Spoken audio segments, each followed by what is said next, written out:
Assalamualaikum warahmatullahi wabarakatuh. Waalaikumsalam warahmatullahi wabarakatuh. Selamat pagi, salam sejahtera. Saat ini saya Dipa Citranto Muhammad dari Binus Online Learning Teknik Industri, NIM 26022700810, sedang bersama Kakak Fitiara ya? Iya, Fitiara Arizona. Kakak Fitiara Arizona dalam hal interview mengenai UMKM di era digitalisasi. Sebelumnya selamat pagi Mbak Fitiara, Kak Fitiara ya? Panggil Vivi aja Oh kali ya. Vivi, Kak Vivi ya? Iya, boleh. Gimana kabarnya saat ini Kak Vivi? Baik, alhamdulillah. Oke, jadi Kak Vivi ini adalah salah satu owner dari restoran Nomi Nomi Delight ya? Iya. Itu salah satu restoran cukup terkenal ya kalau saya rasa ya? Iya, lumayan. Bisa cek di Instagramnya kali ya. Wah, kalau udah ada Instagramnya berarti mantap, terkenal sekali. Oke, kita nggak panjang lebar, jadi intinya ini ada beberapa pertanyaan sebenarnya mengenai UMKM di era digitalisasi.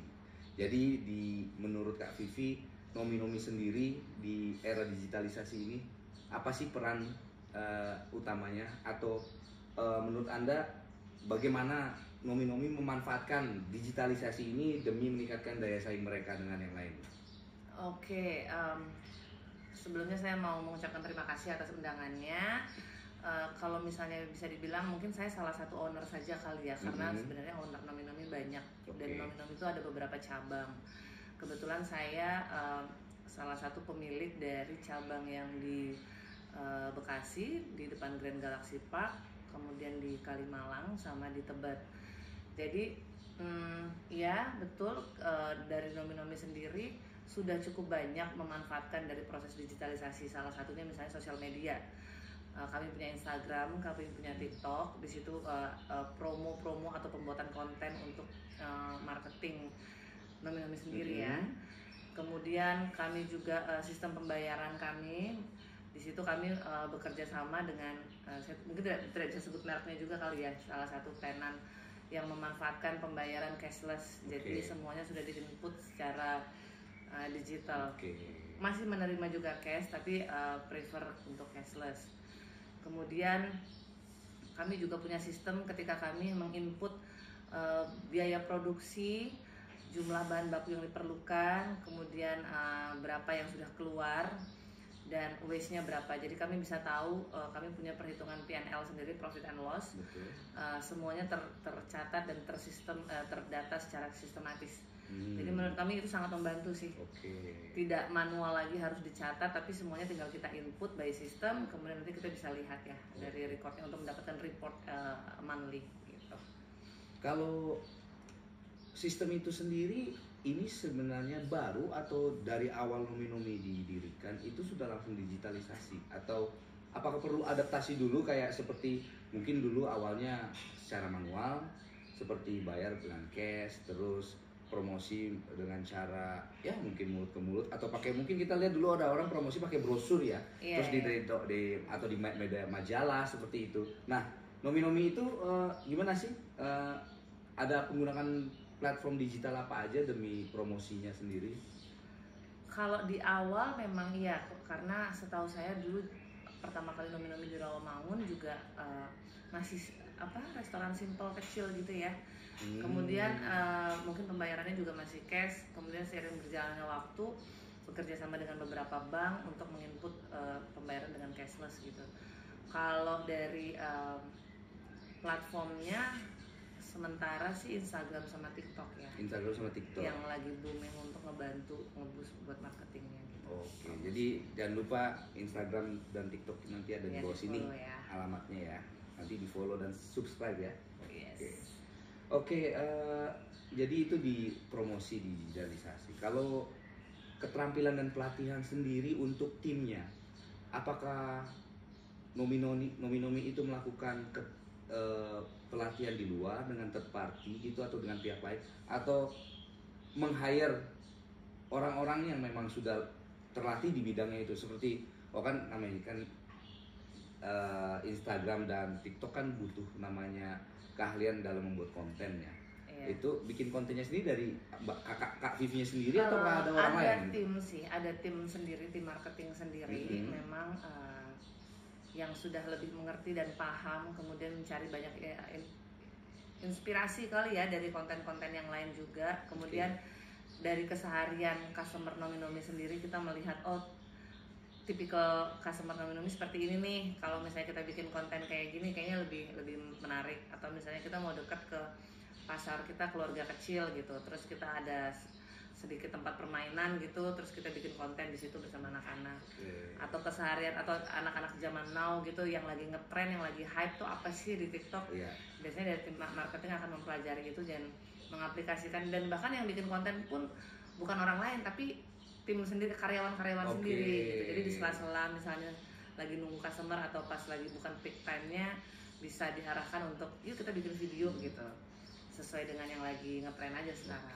Jadi selain itu ada nggak sih kayak program-program di Nomi sendiri seperti apa namanya itu?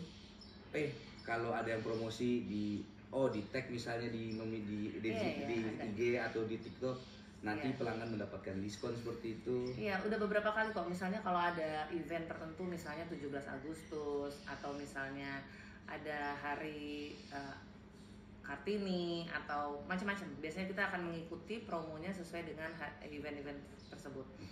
Nanti bisa macam-macam caranya. Ada juga yang misalnya kita berbagi voucher, diskon, segala macam deh. Jadi ya kita memandang mungkin ini bisa dikatakan awalnya sebagai UMKM ya. Sekarang sudah dari UMKM udah lebih membesar ya usahanya Nomi ini. Jadi kalau dari Kak Vivi sendiri, seberapa apa sih masa depan UMKM dalam konteks digitalisasi 5 atau 10 tahun ke depan di Indonesia? Atau apa sih harapan Anda, Kak Vivi ini, terhadap UMKM yang lain di Indonesia dalam era digital ini? Ya harapannya UMKM yang ada ini akan terbina dan bisa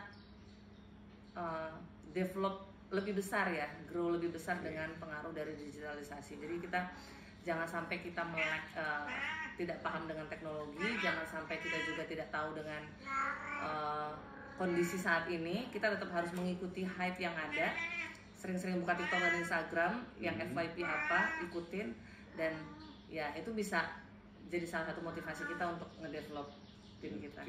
Karena emang sepengaruh itu. Kebetulan saya juga zaman COVID nih, kalau restoran mungkin agak ini ya, agak lumayan challenging ya. Kalau untuk restoran di zaman COVID. Tetapi saya ingat periode COVID itu saya punya bisnis tanaman. Jadi ketika orang-orang diam di rumah, saya malah sibuk mengurusi tanaman saya. Saya jual online lewat live di Instagram dan itu luar biasa.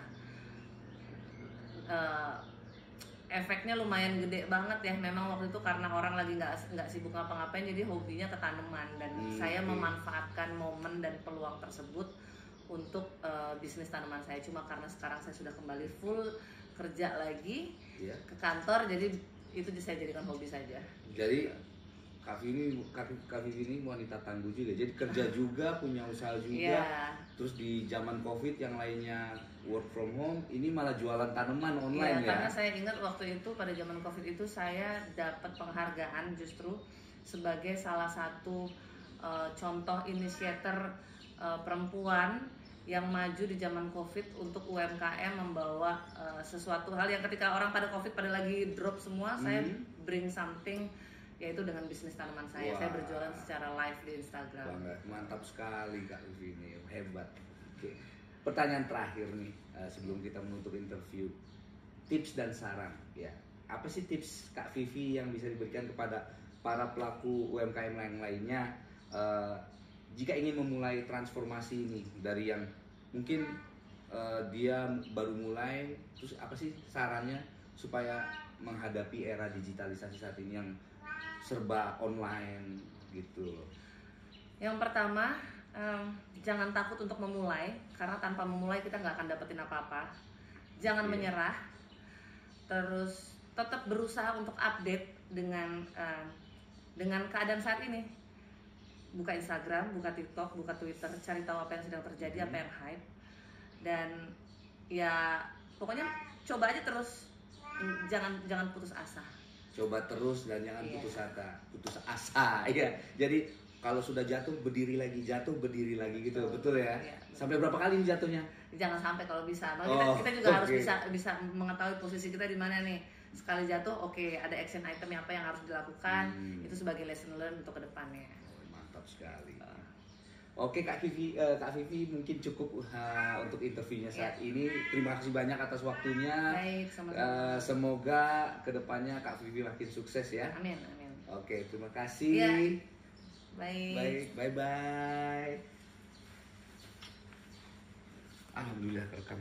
Closingnya kok nggak enak.